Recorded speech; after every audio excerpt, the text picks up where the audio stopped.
Hey guys, so Wuthering Waves, I promise you everything you're gonna see is pertinent to the story of the game. Every foot, every lifted arm, every side boob, all these close-ups of those things, it's all pertinent to the story. Okay, Kuro clearly understands the assignment, and they've got stuff for everyone. They've got stuff for everyone. Um, so we've got Cartethyia turns into Fleurdelys versus Arsinosa boss fight. I was going to record it when I was doing it, but I was just too engrossed in the story. The cutscenes, just like I say with Genshin Impact, the cutscenes are always on point. Um, from the cinematography to the choreography to how they play with shadows and lighting to the dialogue to the special special attacks they're using and uh, stuff for that. Is the music playing? It's and just like Genshin, when I play that and they have a cutscene, no matter how the story, or how the game outside of that story is, the cutscenes are always on point. And again, Kuro understands the assignment, and if you're a keen-eyed viewer, you'll see that they clearly do, because you'll see up close shots of certain body parts and certain features that really don't matter to the story, but they're doing it anyway because they understand their audience. But anyway, this is the Fleurdelys or Cartethyia. She turns into Fleur. She's basically, it's like a Jekyll and Hyde thing, or rather, mortal and god thing. She's a mortal and then she turns into basically a goddess. And I'm calling her a goddess not because I'm simping for her, but because she is like a goddess. Like she's incredibly like god level power. So yeah, but it's a really good fight, great choreography, but you'll see that yourself.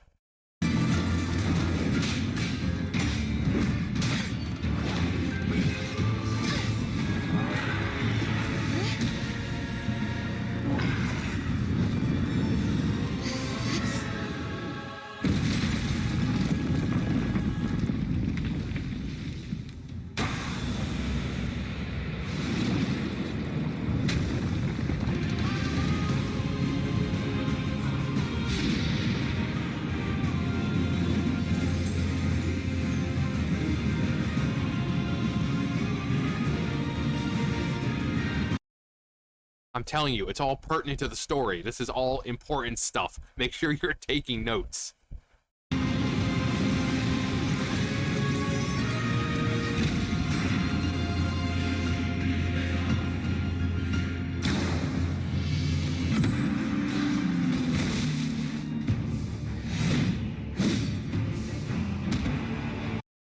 Also, I just noticed this.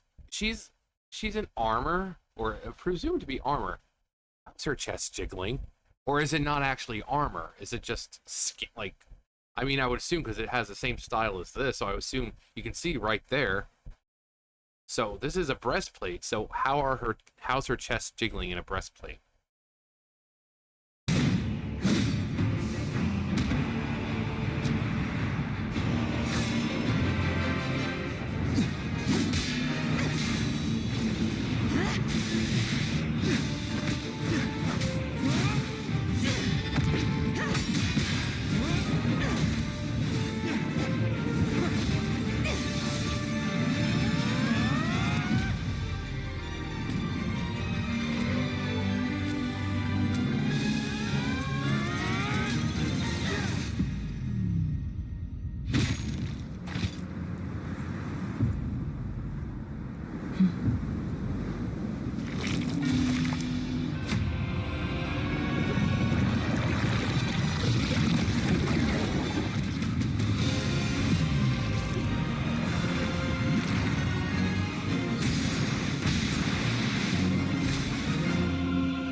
So again, it's all pertinent to the story. It's all important to the plot. It drives it forward.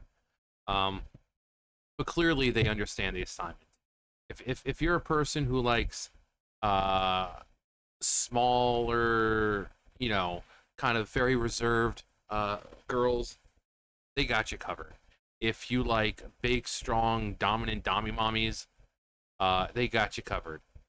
If you're a weirdo who freaking likes underarms, guess what? They got you covered. You like feet, they got you covered. You like big mommy milkers, they got you covered. You like thick booty, they got you covered. Hell, I mean, okay, let me put it this way. This is the start of one of the cutscenes. Hang on. This is the start of one cutscene. Again, is this important to the story? They could have easily had a lower down, but no. They, again, they understood the assignment. They know the kinds of people who play their game, and they're clearly catering to those people. If you're a weirdo who likes feet, good for you. I can see why people are so, especially with the newer the outfits that came out for Shangli, and who was the other one? I can't remember. Was it Carlotta? Carlotta who got the outfit? But they're like summertime outfits, and obviously they got them grippers out. So you can bet all the foot bros are probably like, take my money. But this is the start of just a cutscene, and this is what they do. This is what they do. It's kind of like with I'm kind of thinking like World of Warcraft, how with the War Within, every time Xal'atath shows up, they start with her feet.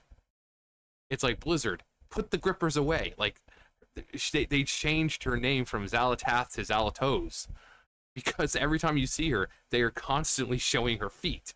Now I understand that's part of her model, but the amount of time they stay focused on her feet is kind of awkward. Especially if you're a dude who's not into feet. But I'm sure the guys who are like, oh my god, yes. Oh, let me clean them, mommy. As I see people typing online.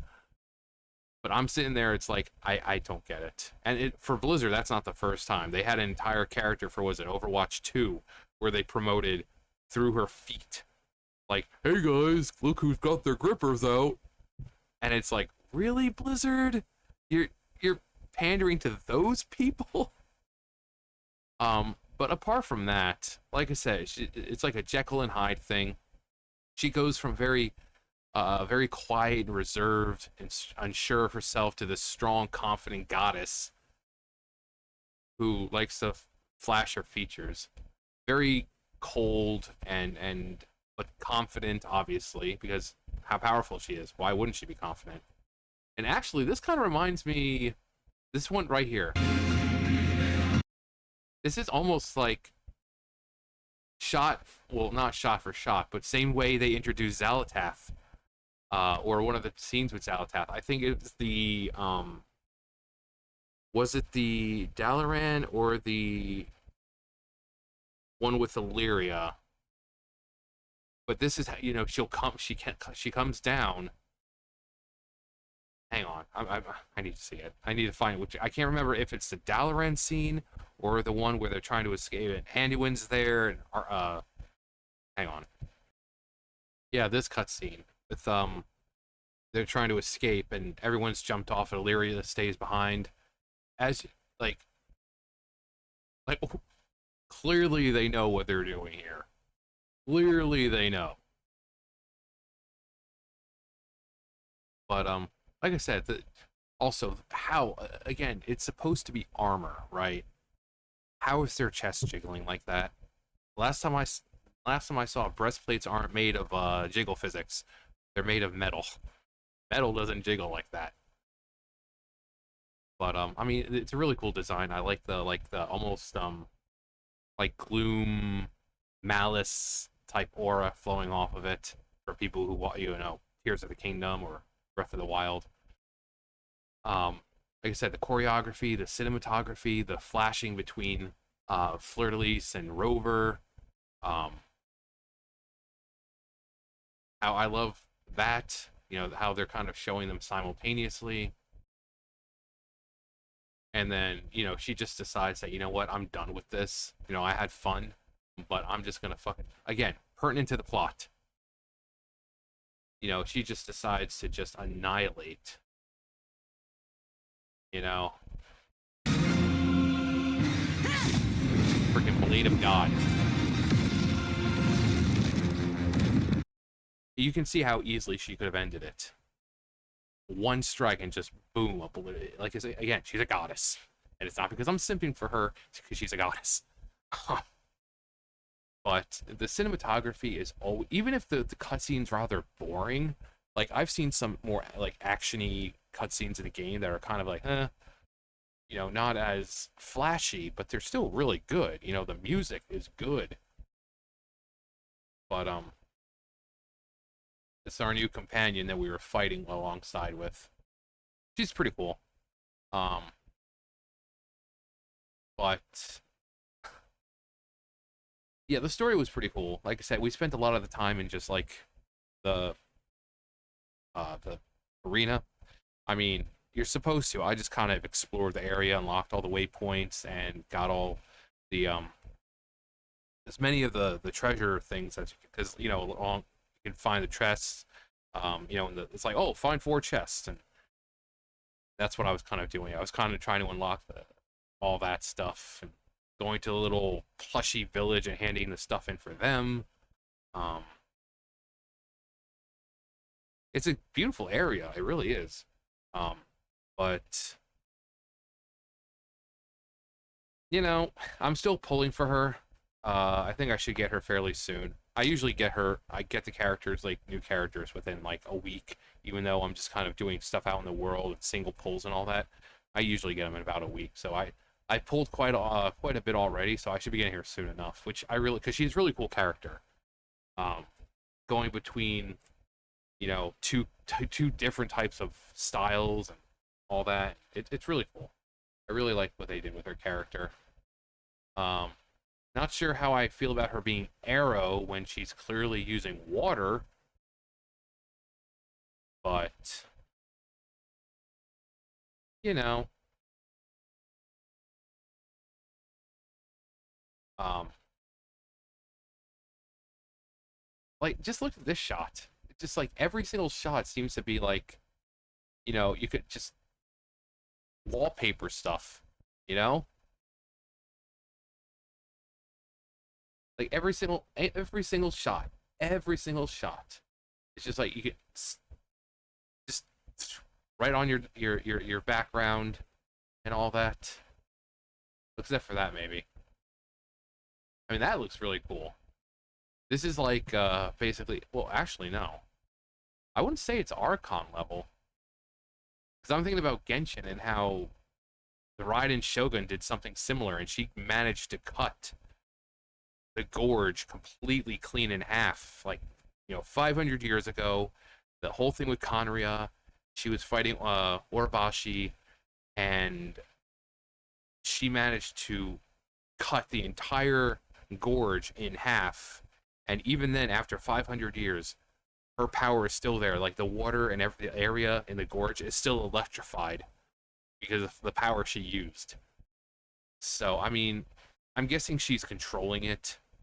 Because I'm pretty sure if she wanted to cut that thing clean in half, this chick is parting the heaven and sky. So, if she wanted to split the earth in half, I'm pretty sure she could. But it just kind of reminds me of A. Again, she just like cuts through the gorge, slices Urabashi, and even 500 years later, the gorge is still electrified. Because none can contend with the supreme power of the almighty Raiden Shogun and the Muso no Hitotachi. Actually, I think her and A would probably get along. And if not A, probably her puppet, the Raiden Shogun. Because, they're both cold and calculating and powerful, and they have little need for feelings. But, anyway. Yeah, if you haven't played the game, why haven't you? It's free. Why would you want to do it? I mean, it's free. Come on. But it's a good game. Like I said, if you're looking for like one of those gacha games that really don't shove thing in your face, like, oh hey, you buy this. This, like I said, every time, every banner that comes out, I've pulled a new character. I don't pay for anything, and every single time I pull a new character. Um, Unlike say Genshin, where I'm pulling more than 100 times and I still don't get a 5-star. But here, they give you pulls all the time, all the time. So you don't, just try it out. If you don't like it, uninstall. Simple as that. But if you, like I said, if you're looking for a gotcha game where with a good story, good gameplay, and all that, look no further than Wuthering Waves. Again, it's free. Come on, why wouldn't you play it if it's free? Anyway, that's gonna do it for me. You guys know the drill. I'll see you guys later. Bye, guys.